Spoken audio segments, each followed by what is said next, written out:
Hello guys, part 13 में हमने दिसंबर 2023 का पेपर लिया है। इसमें पहला तो 19 मार्क्स में क्वेश्चन यही पूछा गया कि नेशनल इनकम क्या है। आपको मैं बता चुकी हूँ। फिर उसके मेजरमेंट और उसकी लिमिटेशन को हमें एक्सप्लेन करना है। तो मेजरमेंट में तो वही मेथड आ जाएंगे जो मैंने आपके साथ डिस्कस कर रखे।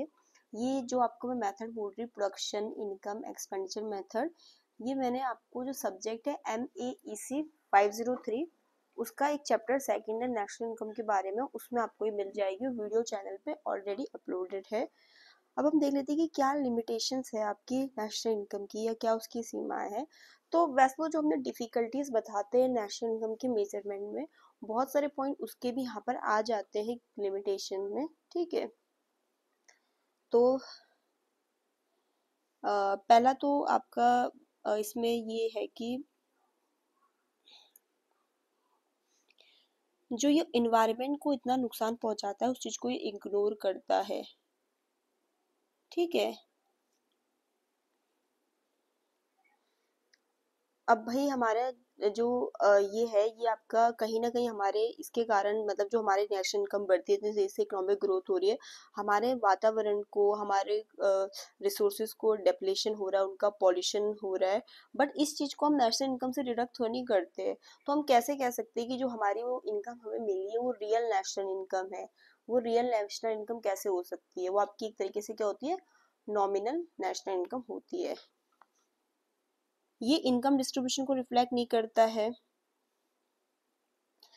वो इस तरीके से, क्योंकि हम तो इसमें ऐसे निकाल देते हैं ना कि पर कैपिटा इनकम, बट वो आपके इस चीज को थोड़ी शो करता है कि क्या पता इतनी सारी इनइक्वालिटीज आती है आपके नेशनल इनकम के डिस्ट्रीब्यूशन में। ठीक है, तो ये उन सब चीजों को, इनकम डिस्ट्रीब्यूशन को रिफ्लेक्ट नहीं करता है। अब समय के साथ आपकी प्रोडक्ट की क्वालिटी में, टेक्नोलॉजी में इम्प्रूवमेंट होता रहता है, बट उस चीज को हम इग्नोर करते हैं। ठीक है, तो एक ये भी आपका लिमिटेशंस है। ये जो इनकम में इनक्वालिटी होती है उसको भी इग्नोर करता है, क्योंकि आपका नेशनल इनकम तो आपका तब भी बढ़ सकता है अगर आपका जो छोटा सा सेक्शन ऑफ सोसाइटी हो उसको बेनिफिट हुआ हो, बट जो मेजोरिटी ऑफ लोग हैं उनको नुकसान हुआ हो, तो आपका तब भी बढ़ सकता है। तो ये सिर्फ क्या बोलते हैं, इनइक्वालिटी को इग्नोर करता है। ठीक है, इसके लिमिटेशन में हम ये भी लिख सकते हैं कि जैसे आपकी ये नॉन मार्केट एक्टिविटीज होती है ना, non market activities, non market activities के क्या होती है, जिनके लिए लोगों को पे नहीं किया जाता। जैसे अब हमारी मम्मी घर पे हमारे लिए काम करती है, खाना बना रही, कपड़े धो रही, सब चीज हमें रेडी करके दे रही है, हम उनके लिए उस चीज के लिए उनको पेमेंट तो नहीं कर रहे ना, बट वो भी तो कहीं ना कहीं हमारे वेलफेयर में, हमारी इकोनॉमी में कंट्रीब्यूट कर रहे हैं, या कोई वॉलंटरी सर्विस कर रहा है। ठीक है, या कोई आपका बाटा ट्रांजेक्शन है, मतलब जहाँ पर पैसों का लेन देन नहीं हो रहा है, तो ये क्या करता है कि नॉन मार्केट एक्टिविटीज को एक्सक्लूड कर देता है। ये भी इसकी लिमिटेशंस है। फिर हमारी ये एक होता है आपका अंडरग्राउंड इकोनॉमी। भाई आपकी बहुत सारी इनकम आपके ब्लैक मार्केट से आती है, इलीगल एक्टिविटीज से आती है। ठीक है, आपका इनफॉर्मल सेक्टर से आती है। वो चीजें, इनकम क्या बोलते हैं, रिपोर्टेड नहीं होती है। ठीक है, वो इनकम आपकी कैप्चर ही नहीं होती है, तो हम उस चीज को भी तो इग्नोर कर रहे हैं।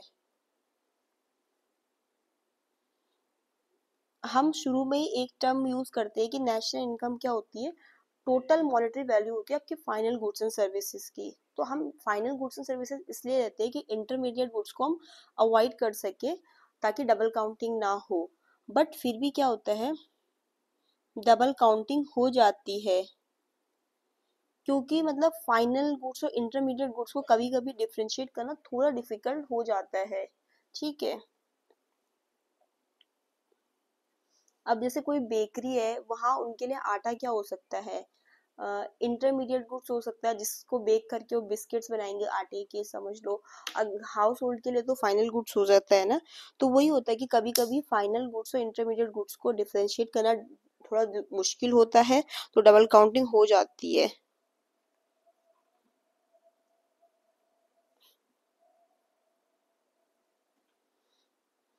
फिर एक और डिफिकल्टीज जो इसमें आती है कि डेटा को कलेक्ट करना भी थोड़ा डिफिकल्ट हो जाता है, स्पेशली कहाँ, आपकी जो डेवलपिंग कंट्रीज होती है वहाँ पर एक्यूरेट और कंप्लीट डेटा कलेक्ट करना मुश्किल हो जाता है। तो ये तो आपका लिमिटेशन हमने बता दिया, मेजरमेंट में आपके साथ ऑलरेडी डिस्कस कर चुकी हूँ। फिर इसी में उन्होंने उसी पेपर में 8 मार्क्स का भी क्वेश्चन पूछा था कि नेशनल इनकम को मेजर करने में क्या डिफिकल्टीज आ जाती है। तो इसमें आपका ये मैं ऑलरेडी आपके साथ डिस्कस है ये चीज़। फिर भी यही है कि ये आपका देखना चाहता हूँ अब, तो ये है कि जैसे नॉन मोनेटाइज सेक्टर होते हैं उनको इग्नोर करती है, क्योंकि बहुत सारी डेवलपिंग कंट्रीज में हमारी बहुत सारी इकोनॉमिक एक्टिविटीज कैसे चलती है, बाटा एक्सचेंज पे चलती है। ठीक है, वहाँ पर मॉनेटरी ट्रांजेक्शन नहीं हो रहे होते, तो ये उस चीज़ को इग्नोर करता है। रिलायबल डाटा मिलना मुश्किल होता है, डबल काउंटिंग की प्रॉब्लम ये डिस्कस कर चुकी, ये भी मैं कर चुकी हूँ, तो डबल हो गया। इलीगल एक्टिविटीज ये कर चुकी हूँ। फिर एक है कि डेप्रिसिएशन एस्टिमेट करना कैपिटल एसेट में थोड़ा कॉम्प्लेक्स टास्क हो जाता है, बट हमें नेशनल इनकम कैलकुलेट करने के लिए डेप्रिसिएशन कैलकुलेट करना भी जरूरी है। तो कहीं ना कहीं ये भी एक डिफिकल्टीज है। फिर जो हमारा इकोनॉमिक स्ट्रक्चर है काफी डाइवर्स है, इतने सारे सेक्टर है, इतने सारे उनके कैरेक्टरिस्टिक्स है, तो एक यूनिफॉर्म मेथड अप्लाई करना एस्टिमेशन के लिए कहीं ना कहीं डिफिकल्ट हो जाता है।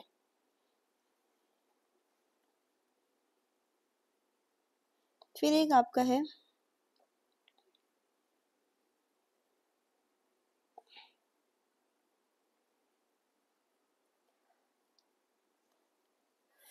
Lack of train staff.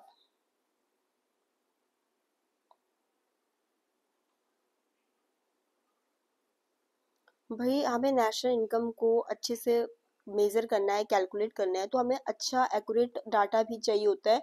But उसके लिए आपको ट्रेन स्टाफ चाहिए होता है, अच्छा इंफ्रास्ट्रक्चर चाहिए होता है, बट बहुत सारी कंट्री में इतने ट्रेन लोग नहीं होते, इतना मतलब स्किल्ड प्रोफेशनल नहीं होता है, या इतना अच्छा सिस्टम नहीं होता है कि वो अच्छे से डेटा को कलेक्ट और एनालाइज कर सके। तो ये आपके इसके डिफिकल्टीज में आता है नेशनल इनकम को मेजर करने में। तो आप देखोगे कि जो डिफिकल्टीज और लिमिटेशन हमने बताई, ऑलमोस्ट दोनों में बहुत सारे पॉइंट सेम ही है आपके। ठीक है,